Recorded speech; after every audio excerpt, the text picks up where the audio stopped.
Bienvenue à tous et toutes à Tilly High. My name is Alex Munter. I am the CEO here at CHEO, and we are gathered, of course, this morning on the traditional unceded territory of the Algonquin Anishinaabe people. We acknowledge and honor their stewardship of this land since time immemorial as we honor and recognize all First Nations, Inuit, and Métis people. 500,000 children a year are helped here at CHEO, coming from across eastern and northern Ontario, western Quebec, and Nunavut. And children are the unsung heroes of this pandemic. Children have made enormous sacrifices for their well-being and for our collective well-being.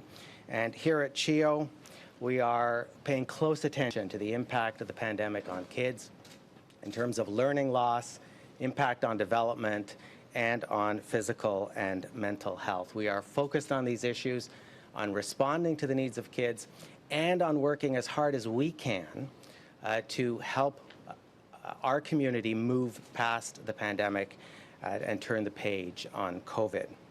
And that means we have worked very closely with Ottawa Public Health and community pediatricians, our Kids Come First health team partners, to vaccinate kids 12 to 17. And as we speak, we have groups working, doing detailed logistical planning to be ready to run clinics in schools, in the community, and across our region for 5 to 11-year-olds so that they can be afforded a measure of protection that a vaccine represents, and that we can increase our community immunity and the safety of schools and our whole city and region. So we're very excited to hear what the Prime Minister and the Deputy Prime Minister will be announcing today. And on that note, it is really my very great pleasure to welcome to CHEO for the first time, I think, the Deputy Prime Minister of Canada and the Minister of Finance, Chrystia Freeland. And for a return visit to CHEO, and this is not a disclosure of personal health information since he said it publicly himself, but the Prime Minister is in fact the first Prime Minister of Canada to have been a patient at CHEO, but he's been back many times since. So welcome back, Prime Minister Trudeau. We're delighted to have you here.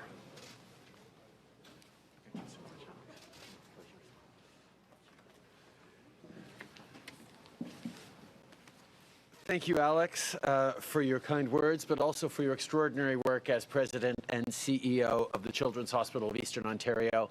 I have fond memories of the amazing team here, but we have seen through this pandemic that you and the incredible team at CHEO really stepped up, as health workers did right across the country, to be there for our most vulnerable, to protect the community, and to support kids in very, very real ways. Chrystia and I had the opportunity to chat with some of the kids who are both patients and at school here at CHEO. And it really is extraordinary to see how resilient kids are faced with challenges, faced with crises. But it's all the more important, therefore, that we be there for them in every possible way to give them the supports they need, not just to get through this pandemic, but also to recognize everything that they're going to be able to contribute to our communities, our country, and our world over the coming decades if we make sure that we're giving them all the right supports and all the best opportunities for the future. Well, I'm very happy to be here today with the Deputy Prime Minister to make 3 important announcements today. I'll make the first 2, and Chrystia will make the 3rd announcement today. But we have good news for Canadians today.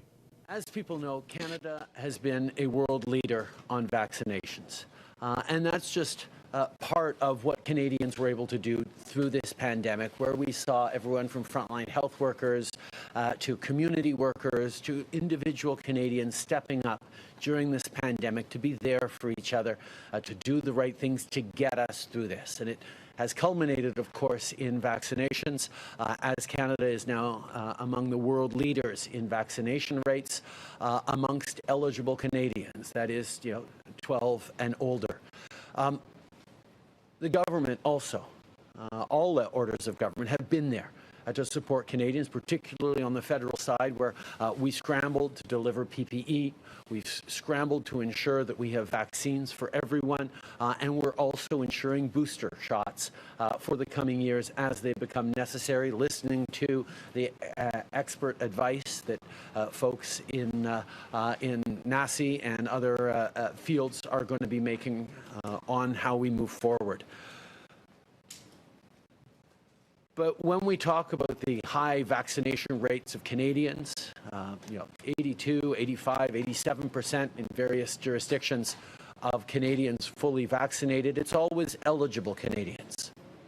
Because we know, particularly those of us who are parents, like I am, of kids under 12, that not everyone can get vaccinated yet. We have heard that Pfizer has now submitted for regulatory approval at Health Canada a pediatric vaccine for kids 5 to 11. This is great news. I can assure you that Health Canada is going to be examining attentively that submission. And even though I know parents are all going to be eager to get their kids vaccinated as quickly and as soon as possible, I want people to be patient because Health Canada is going to be taking the time necessary to ensure that, like all vaccines approved for use in Canada, vaccines approved for kids 5 to 11 will be fully safe and effective. It is extremely important that they go through all the full processes necessary so that every parent can have confidence when these vaccines do get approved that they will be safe for their children, to keep us all safe, to keep them safe, to keep our communities and schools safe as we move forward.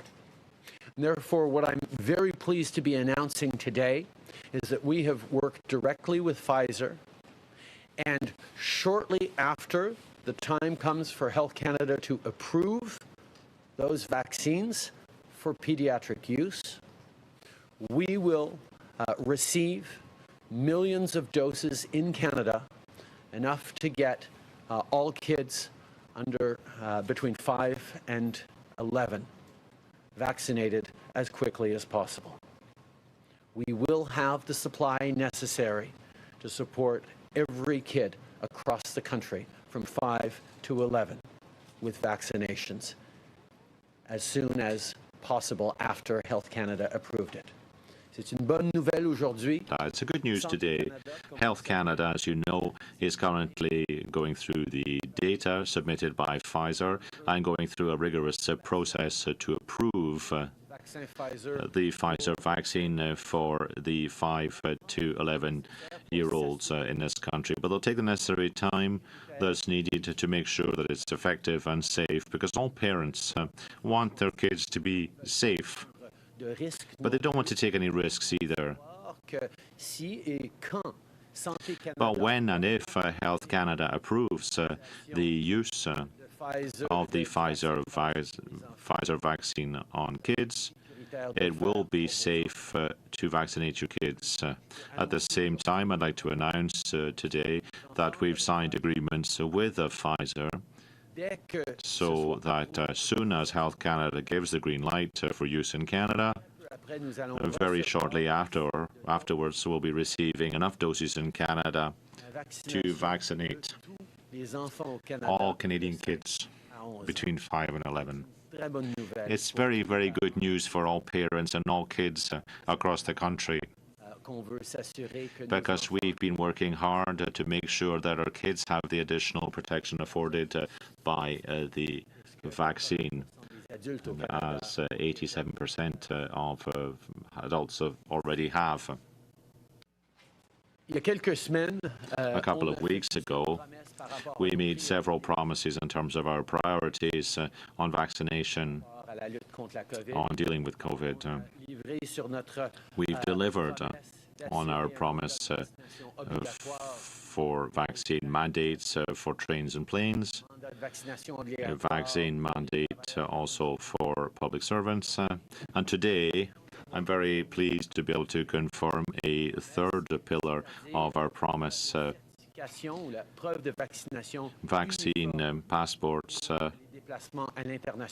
for international travel, and that'll be available across the country. It's a national program. There is a national standard for a proof of vaccination certificate that will be issued by every province and territory so that people can travel domestically, but particularly internationally.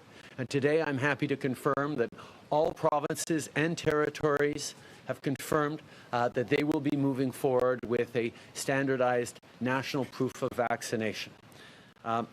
As of today, so far, we have Saskatchewan, Ontario, Quebec, Nova Scotia, Newfoundland, and all three provinces, all three territories, Nunavut, Northwest Territories, and Yukon, who already have put into use the national standard for proof of vaccination.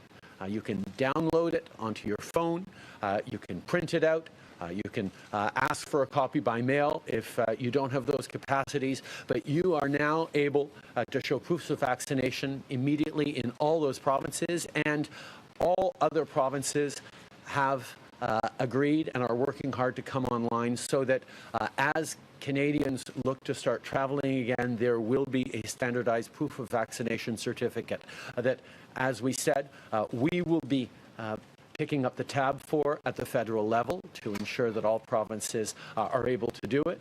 And we'll also move forward on our other commitments we made around vaccinations and safety and COVID, which is moving forward on legislation to keep healthcare workers safe from intimidation and being hassled. So we can end this pandemic and get back to the things we love.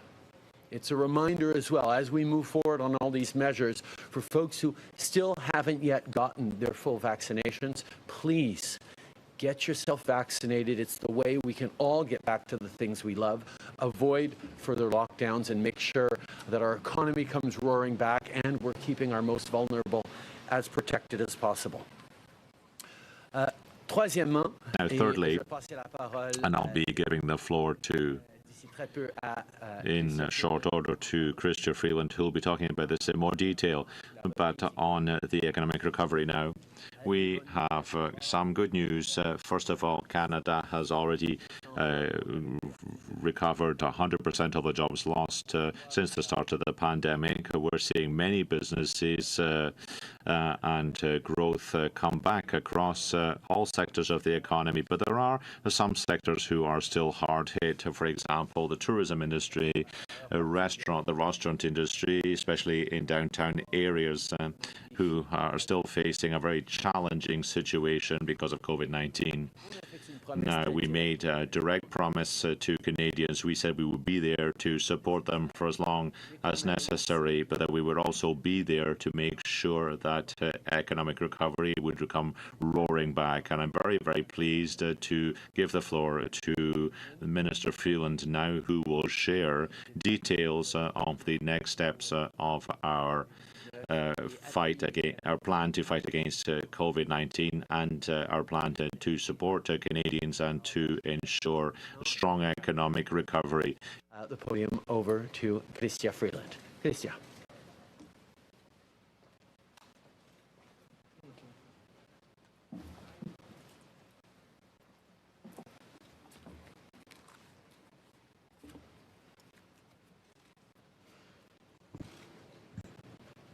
Okay, good morning, everyone. Thank you, Prime Minister, and thank you, Prime Minister, for that great news about vaccines for children. That is really great news for children, for families, for schools, and for our economy. When the COVID crisis hit, our government quickly launched many different programs in order to soften this largest economic shock that the country had gone through since the Great Depression. The objective was simple, was to prevent as much as possible economic shocks and to assist workers and employers to go through the pandemic and the restrictions limited to linked to the pandemic. Throughout the country, these programs gave a breath of fresh air to workers and businesses, and it protected millions of jobs.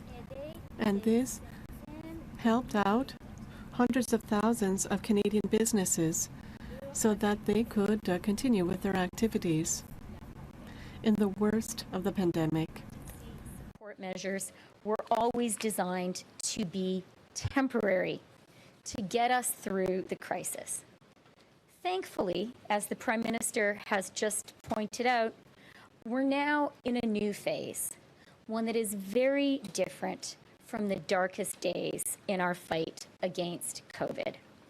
We have recovered lost jobs, vaccination rates are high and will get higher as it becomes possible to vaccinate more of our children. Borders are reopening, and the fourth wave appears to be coming under control in many parts of the country. Last month, as the Prime Minister has just reminded us, we reached our goal, as promised in last year's throne speech, of creating 1 million jobs. Canada has now recovered 100% of the jobs lost in the depth of the COVID recession. And compare that to the United States, which has only recovered 78%. Children are back in school. We have accomplished all of this together while sticking to health restrictions that have saved lives. And by that essential measure, Canada is second only to Japan in the G7. So there are many reasons to be optimistic about what we've already achieved. Our economy is rebounding, and we are winning the fight against COVID. However, it's also true that the recovery is uneven and that the health measures that are saving lives continue to restrict some economic activity. That is why today we are announcing what we very much hope and believe is the final pivot in delivering the support needed to ensure a robust recovery. The existing income and business support programs will end on October 23rd, as previously announced. We are moving from the very broad-based support that was appropriate at the height of our lockdowns to more targeted measures that will provide help where it is needed while prudently managing government finances. And now I'll outline the new programs that we intend to put in place as of October 24th. Premièrement, je vais vous parler. First of all, I will speak to the support that we will continue to provide for businesses and workers. We will continue to pay a particular attention to jobs and to economic growth. This is why we will extend the hiring program until May 7th, 2022, at a rate of 50%. Also, businesses will be able to continue to hire workers back and to create jobs that we need. What's more, we are aware that some businesses are not able to undertake all their activities given the health measures that are in place. This is why we are proposing two new targeted programs for economic recovery. The first one is the tourism and hospitality program. Support will be provided to employers through the intermediary of wage subsidy programs and rent assistance programs.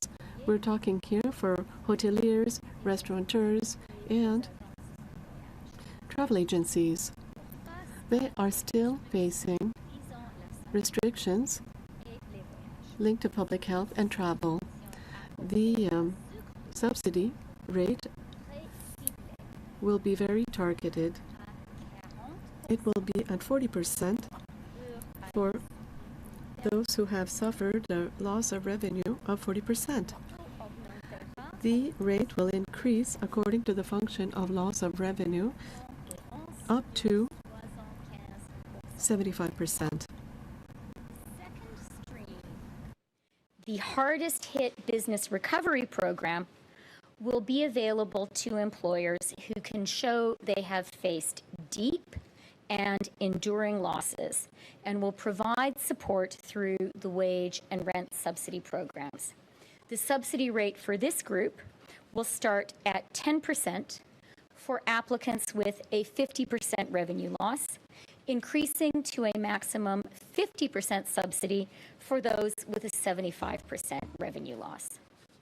Support through both of these new streams will be available from October 24th to May 7th of next year. From March 13th to May 7th, the support will decrease by half as we prepare for a full recovery and the end of these extraordinary pandemic-related benefits. The eligibility for these programs will be a two-key system. One key will consider whether the employer has faced a significant revenue loss over the course of 12 months of the pandemic. The second key is revenue loss in the current month. And finally, we are creating a new lockdown support program that will be available in case the pandemic requires further local lockdowns in any part of the country. For those businesses that face temporary local lockdowns, we will make the wage and rent subsidy available up to the maximum amount for the duration of the local lockdown. We're putting this insurance policy in place now to ensure that provinces, territories, and municipalities can continue to make the right public health choices, knowing that support will be there for workers and businesses. Et nous allons aussi tenir notre We will promesse. also keep our promise, our election promise of offering support to artists and technicians. Secondly, we are going to make several adjustments to the wage subsidy program created in the context of the pandemic so that this will agree with this new phase of economic recovery, as is the case for business support programs. We will go from general programs to more targeted programming. Fighting the fourth wave of this pandemic, and it is particularly virulent in some parts of the country. Temporary local lockdowns are still a possibility in the months to come.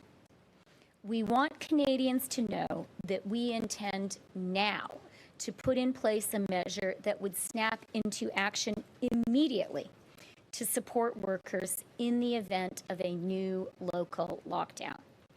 As the CRB has done up until now, this new benefit, the Canada Worker Lockdown Benefit, would provide $300 a week to workers who are subject to a lockdown, including those who are ineligible for employment insurance.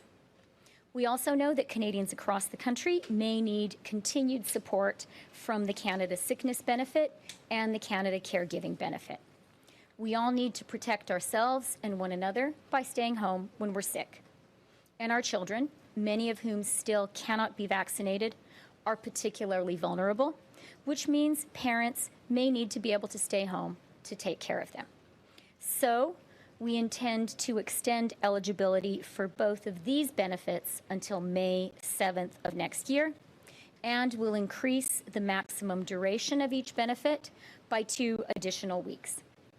We estimate the total cost of these measures from October 24th through to May 7th of next year will be $7.4 billion.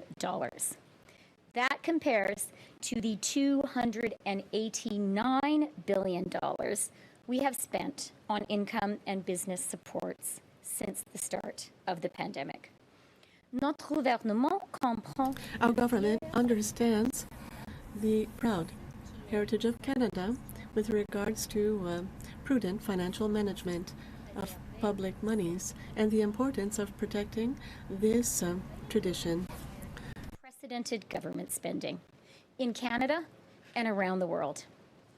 Canadians supported that unprecedented spending because they understood that it was not only the compassionate thing to do, it was the economically smart thing to do.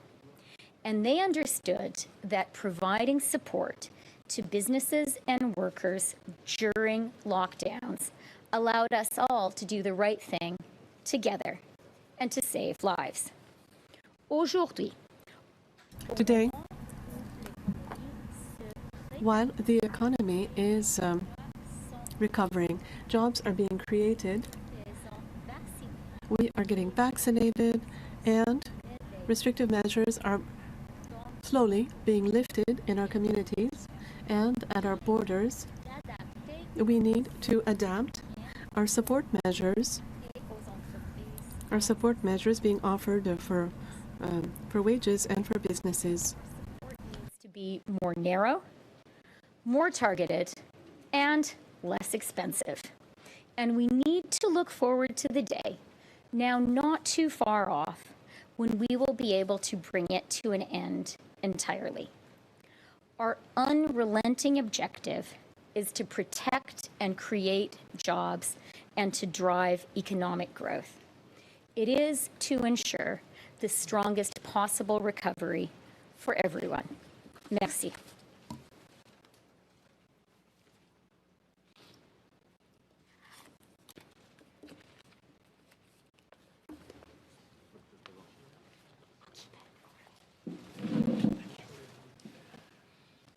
Merci. On va maintenant commencer la période de questions avec Christian Noël de Radio-Canada.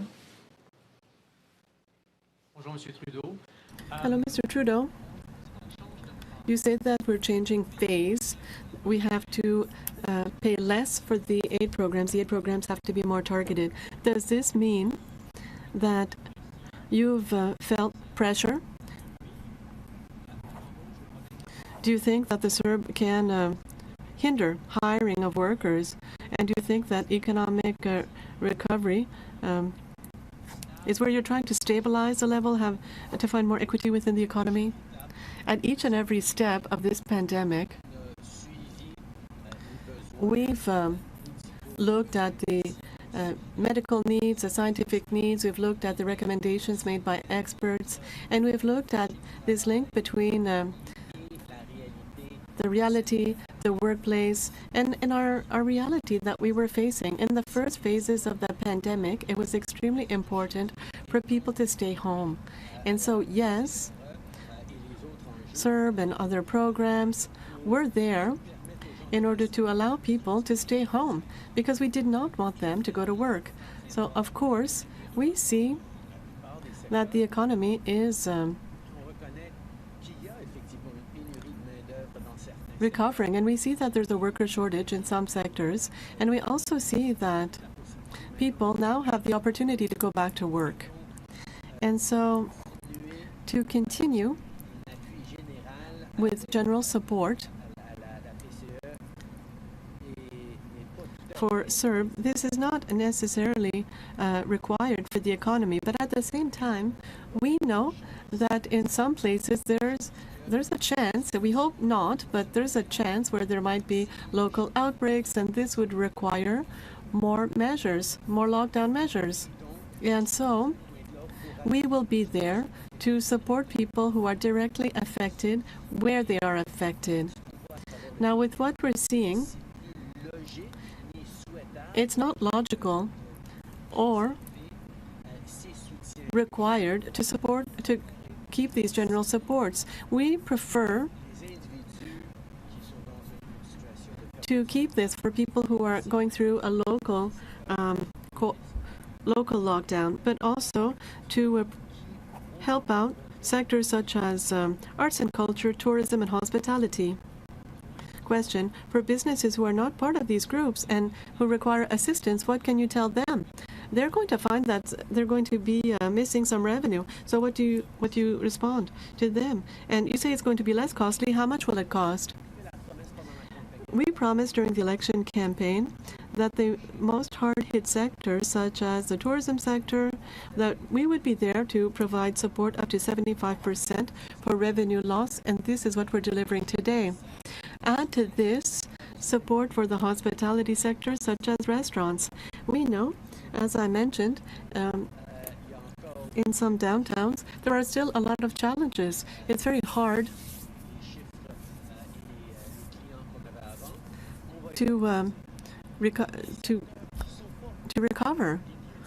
For sectors that are not as hard hit, for example, the tourism sector, we will still implement a program to help these businesses that have suffered losses of 50 to 75% over the past year. And we will offer aid from 10 to 50%. So programs exist for these businesses that have been hard hit, but there will be less. We know that the economy is starting to recover.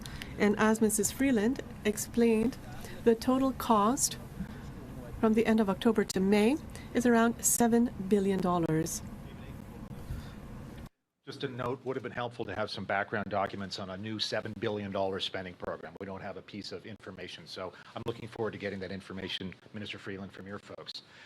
Question about the... They are available. We will get them. We don't have them yet. We got lots of stuff on the vaccine passport. It was great to get a briefing and things like that. Okay. Just put that out there first. Listen, it's the first time we had a chance to ask you about Admiral MacDonald's letter to the generals, staff officers, flag officers. I wonder, first of all, what you make of that letter, and can you see any circumstances in which Admiral MacDonald will resume his duties as the Chief of the Defence Staff? First of all, in response to Admiral MacDonald's letter, the acting Chief of Defence Staff and the Minister of National Defence gave extremely direct responses to it, to which I have and had nothing to add. They very much speak for both the forces and the government in response to that. It is important that we take the right decisions in the right way to ensure that survivors and all who serve in the Canadian Armed Forces are at the center of decisions taken.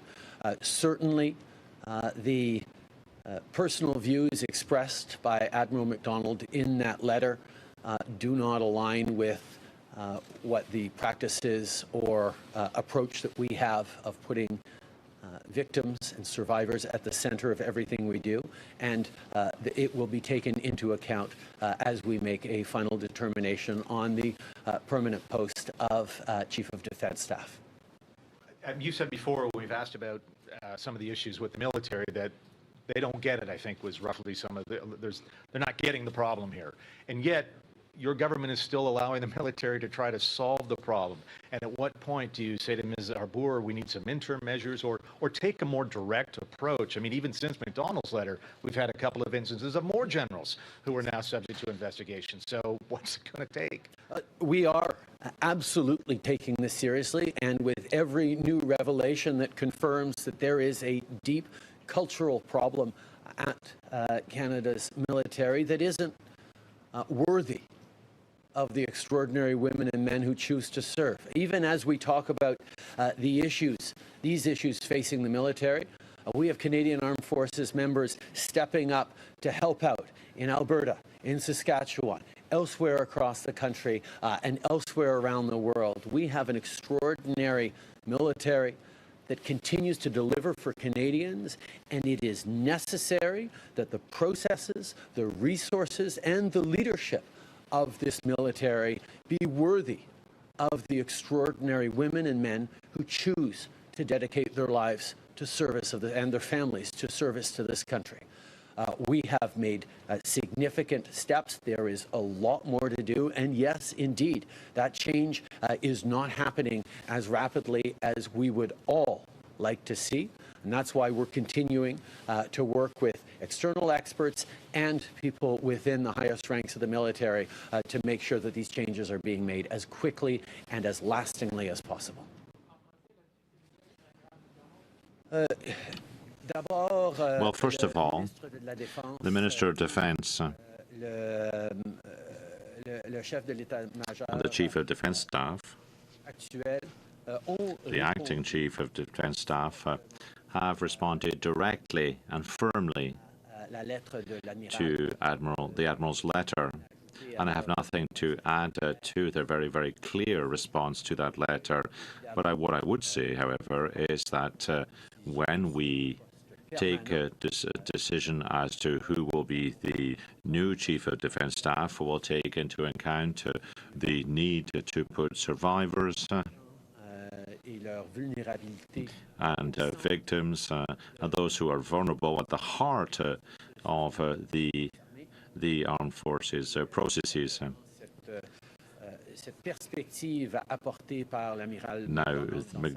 Admiral MacDonald's perspective expressed in his letter, we'll take that into account when we make our final decision. Hello, Menaka Raymond-Williams, Globe and Mail. Mr. Trudeau, for several years now, the number of sitting days in the House of Commons has been below average.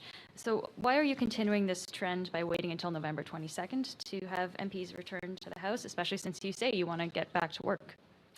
I think, first of all, Canadians recognize that we've had a pandemic for the past year and a half, and that has directly affected the amount of sitting days in the House. But despite that, particularly with a hybrid approach to Parliament, we've been able to get historic supports out to Canadians by working collaboratively with other parties in significant ways. This is my third federal election as leader, and they've all been in the fall. This is the longest we will have in terms of weeks of House sitting following an election. I look forward to working with other parties in the House on getting big things done for Canadians. As we've demonstrated, this government has gotten to work right away after the election to deliver on vaccine mandates, on supports, on many important things for Canadians, and we'll continue to do that. I will highlight, however, that it will be extremely important that everyone be vaccinated when the House returns. And from the announcement of the return of the House, if someone who didn't get vaccinated, has an MP who hasn't yet gotten vaccinated, chooses to get vaccinated with the first and then the wait and then the second dose, they should be able to return to the House in time for the return of the House on November 22nd, because it's important that we be keeping everyone safe on that. On a different note, Federal Ethics Commissioner Mario Dion said you are free to release all correspondence between your office and his office regarding your vacations, including your most recent trip to Tofino. So will you release all your correspondence with the Ethics Commissioner regarding your vacations? We have been open and transparent throughout the past 6 years on working with the Ethics Commissioner and disclosing what is necessary to disclose, and we will continue to be open and transparent with Canadians. Hi, Prime Minister. On the international vaccine passport issue announced today, you still don't have 100% of compliance domestically. So how confident are you that Europe, the United States, and other international countries will accept this as a valid proof of vaccination for international travel? First of all, we do have 100% compliance across provinces and territories. All provinces and territories have agreed to a national standard that will be an accepted proof of vaccination for destinations around the world. It is correct that not every province has yet delivered on that, but I know they are all working very quickly and should have resolved that in the weeks to come, certainly in time for people starting to travel again as we ease off some of those travel restrictions and demand proof of vaccinations for traveling. There are many different standards being looked at around the world. Europe has one. We are using the Smart Health Card format that many places in the United States and elsewhere around the world are using. We are very confident that this proof of vaccination certificate that will be federally approved, issued by the provinces with the health information for Canadians, is going to be accepted at destinations worldwide as proof of vaccination. Well, first of all, we do have the commitment of all provinces and all territories to using a national standard vaccine certificate for international travel and national travel. Many provinces and territories have already put it into place. The others are working on reaching that goal, and very confident that it will be available for Canadians as they start traveling again. Now, if ever one or two provinces or territories take more time to actually implement this program, people will still be able to use their current vaccine passport for domestic and probably international travel as well. But we will be actually adopting this national program very, very shortly. Hello. Transition based on the benchmarks that have been announced, but for individuals relying on the CRB for income support, moving entirely to a lockdown workers benefit, how do they transition? What are the criteria? Is this only for places under harsh local lockdowns, or people are just unable to go back to work in a particular sector? How do they get income support under these new measures that start in just 3 days? That's an excellent question, and it's something that the Minister and I have spoken about extensively over the past number of weeks, and I'll turn it over to her. But just to say that we are ensuring that we are both continuing to be there for Canadians, to have people's backs as we've always said they would, while ensuring that the economy comes roaring back. And that's the principle that we're building on right now. And with that, I'll turn it over to Chrystia to speak to more details on this transition.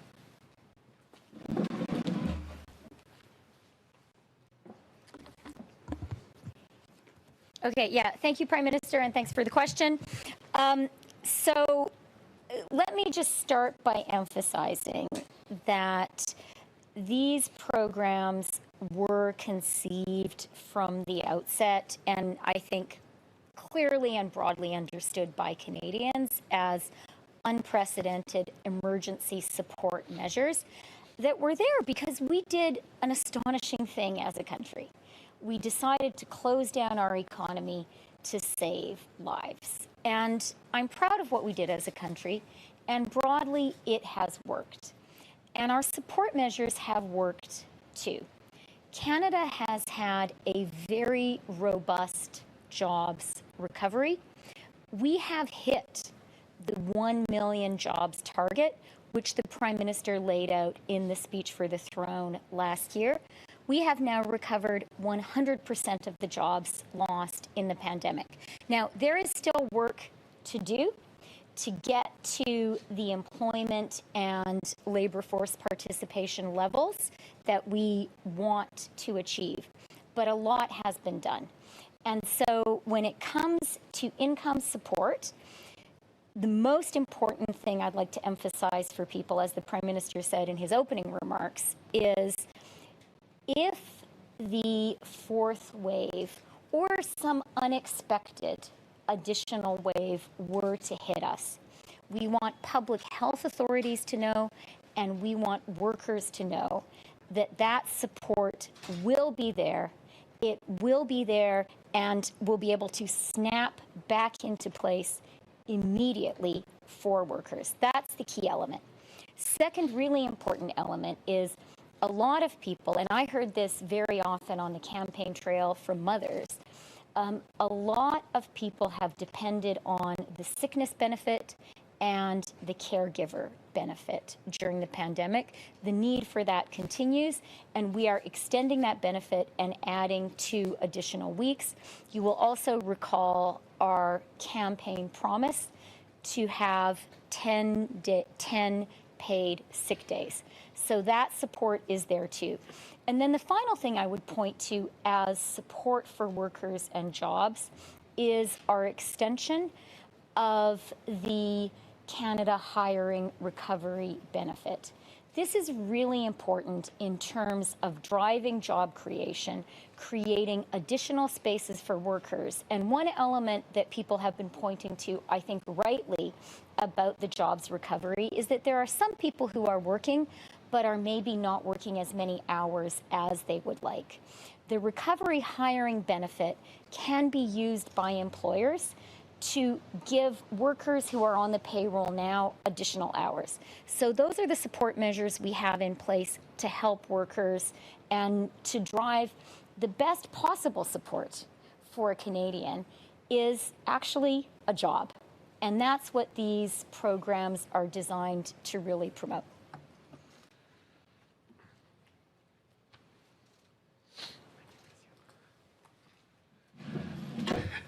Glenn McGregor, CTV News.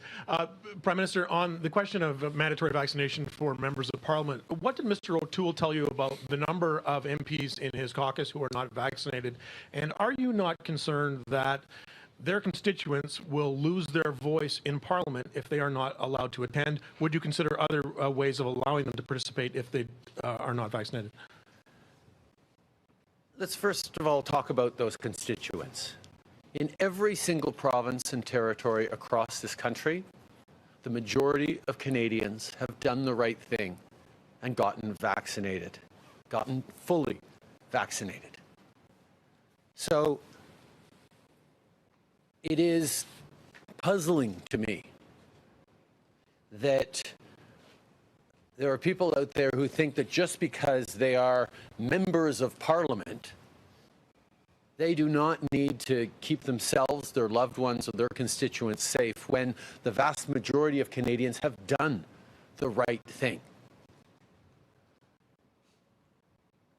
All parties in this House, except for the Conservatives, are unequivocal in terms of our own safety individually, in terms of the safety of the people who work in the House, in terms of making sure that Canadians are safe when they go into constituency offices to get services from the federal government.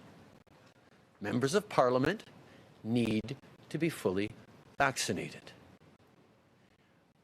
It is on Mr. O'Toole to explain why he thinks people should not be fully vaccinated if they want to serve as members of Parliament, and why, indeed, he doesn't even think there should be a hybrid model so those who aren't fully vaccinated can still speak up for their constituents in the House of Commons, as both the NDP and the Liberal Party are fully open to continuing to do. So those are questions for Mr. O'Toole, but I know that Canadians expect their members of Parliament to be leaders, and every party has recognized that vaccination is the way through this. It seems a very small thing that when we're asking every Canadian who wants to go into a restaurant in Ontario, for example, where the House of Commons sits, to be fully vaccinated, we should be asking the same thing of members of Parliament as well. It's not too much to ask. Well, I think it's very clear. The majority of Canadians in all provinces and territories of the country have chosen to get fully vaccinated. And those members who represent people across the land should not have a special exemption just because they're MPs. And they shouldn't be exempt from getting vaccinated. They shouldn't be allowed to endanger or jeopardize the health of the people coming to see them in their riding offices. They shouldn't be allowed to put at risk the health of other members of Parliament who represent other constituents. They have to get vaccinated. I think it's up to Mr. O'Toole to explain this inconsistency. His inconsistency of allowing people who should be leaders for the rest of the country, because we all know that vaccination is what will get us through this pandemic. He has to explain why he's allowing some of his MPs not to get vaccinated. There's major inconsistency in terms of the Conservatives' position. Not only do they want non-vaccinated MPs to be allowed to sit in the House of Commons physically next to those who are vaccinated, but they don't want a hybrid model which would allow those who are not vaccinated to take part in the debates in the House of Commons and to represent their constituents via video link. I think that Mr. O'Toole has to explain that position. Hospitals across the country have been trying to limit the number of visitors they have, and as you've noted in your remarks, the children under the age of 12 are not vaccinated by definition, and yet here we are at a facility that treats many children with autoimmune issues, many children staying in Roger Nielsen House who are undergoing cancer treatment. Why did you, and I understand you probably adhere to all the measures that were required of you, but why did you think bringing us here to a children's hospital during a pandemic was a good idea for a photo op? I think, first of all, this is an important opportunity, as always, to thank our frontline healthcare workers, to recognize the extraordinary work they've done, and to reassure Canadians and parents that we are there working with and listening to the top experts across the country when it comes to their kids' safety. I know that parents are eager to see the vaccines available for 5 to 11-year-olds, but I also know that parents want to know that those vaccines will be safe, which is why Health Canada will be taking the necessary time and rigorous processes to ensure that that is safe before approving it, so that when it is approved and we have those vaccines in Canada ready to go for Canadians, as we will rapidly after approval, parents can get those vaccines done. In regards to public health and safety, I can assure you that we work closely with Alex and his staff to make sure that no one is at risk as we move forward in various events like this one. Bonjour, Olivier Ferrand-Boissé de TVA. TVA. Prime Minister, I'd like to pick up on the return of Parliament on the 22nd of November. Before the election, you seemed in a great rush to call an election. Now, Parliament's still not back. People would have preferred you perhaps to continue the debate on dealing with COVID. Don't you think that there's some contrast in between what you said before the election and what's happening now? No. After the election, we went forward with the vaccine mandate for planes and trains and for the Federal Public Service as well. We're currently making sure that Conservative MPs who are not yet vaccinated have the time to get fully vaccinated before the House comes back. And we're working also not only with the other parties, but also with the chambers of commerce, with unions across the country to make sure that the support for economic recovery and for Canadians is there, because the COVID crisis is continuing across the country in different ways, as you know. We're there, we're working, we'll continue to work hard. I'm looking forward to the new parliamentary sitting. We'll be working for 4 weeks between the return of Parliament and Christmas. Now, Elections Canada is proposing a redistribution of seats across the country. In Quebec, apparently, Quebec will lose 1 seat. Now, can you commit to keeping 75 seats in Quebec? Well, we're looking at the proposal from Elections Canada. I'd just like to point out that it's a proposal that comes from Elections Canada. It's not our proposal as a government, so we'll be studying that. We'll have a lot of time to talk about it, to debate it in the House over the coming months, because this is something which is very, very serious. We're talking about adjusting the makeup of the House of Commons. This has to be done, but we want to make sure that it's done in the right way. And I've heard clearly the concerns expressed by Quebecers about Elections Canada's proposal.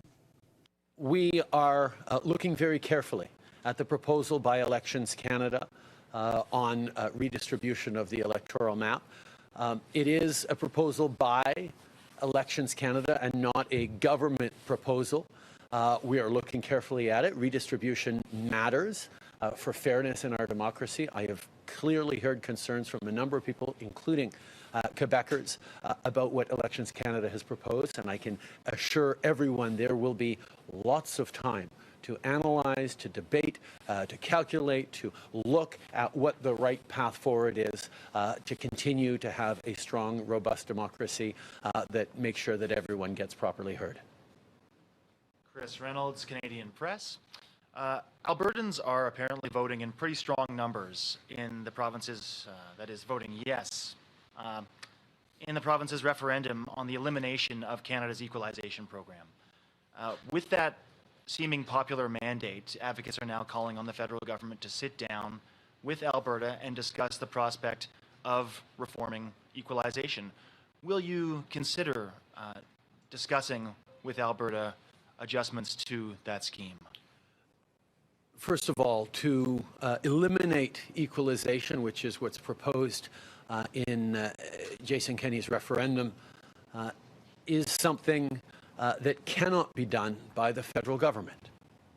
It needs to be done by the federal government working with 7 provinces or territories representing over 50% of the Canadian population. So this is something that Mr. Kenney should have known going into it, but it is something that we're clear to say. Any amendment to the Constitution of this type requires consensus, significant consensus across the country. And I'm sure these are things that Mr. Kenney is going to want to bring up at the Council of Federation meetings in the coming weeks. Secondly, there's something that has always struck me as incredibly political about what Mr. Kenney has done around stoking up concerns around equalization. Given the current formula for equalization that is applied in Alberta and indeed across the country was actually put in place and created by the government in which Mr. Kenney sat around a cabinet table. So he himself contributed and approved of the current equalization formula that he's now stirring up sentiment against a few years later. I find that the kind of politics that is not necessarily helpful at a time where this federal government has delivered more supports across the country, including to Alberta, than any government in history. And we will continue and are continuing right now with members of the Canadian Red Cross and the Canadian Armed Forces present to support Alberta through the very difficult times they're going through, linked to decisions that the Premier himself made and didn't make over the past few months, resulting in a 4th wave.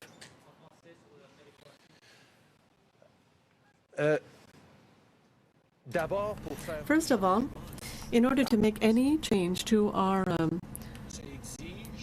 equalization payment system, this cannot be done unilaterally by the federal government or a province. It has to be through a constitutional change. And when each province and territory represent, so I would recommend Mr. Kenney to raise his concerns with his colleagues around the Council of the Federation in order to make his arguments on this. But I know that premiers in other provinces will have the same question that I do. That is, since it's Mr. Kenney himself who was part of the Council of Ministers that negotiated the current equalization formula, what does he disagree with? He made these decisions about 10 years ago himself.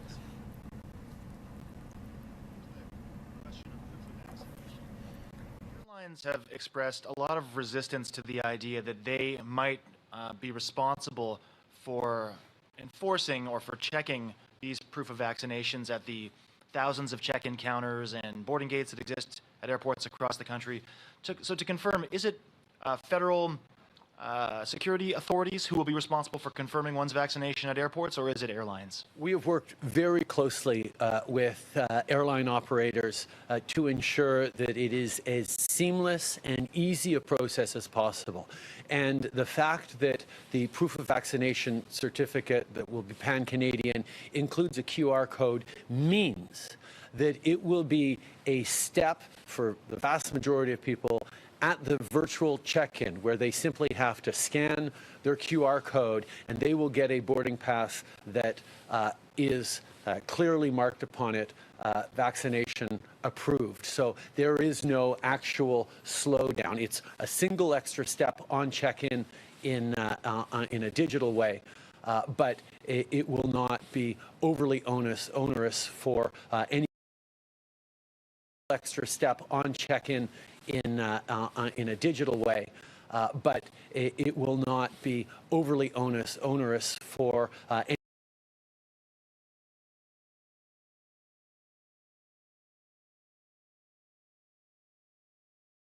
extra step on check-in in a digital way. But it will not be overly onerous for extra step on check-in in a digital way. But it will not be overly onerous for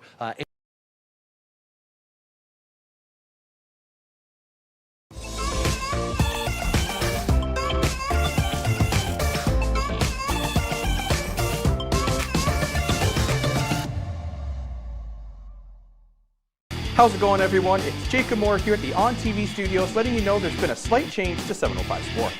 705 Sports will now be airing Fridays at noon versus Fridays at 4 p.m.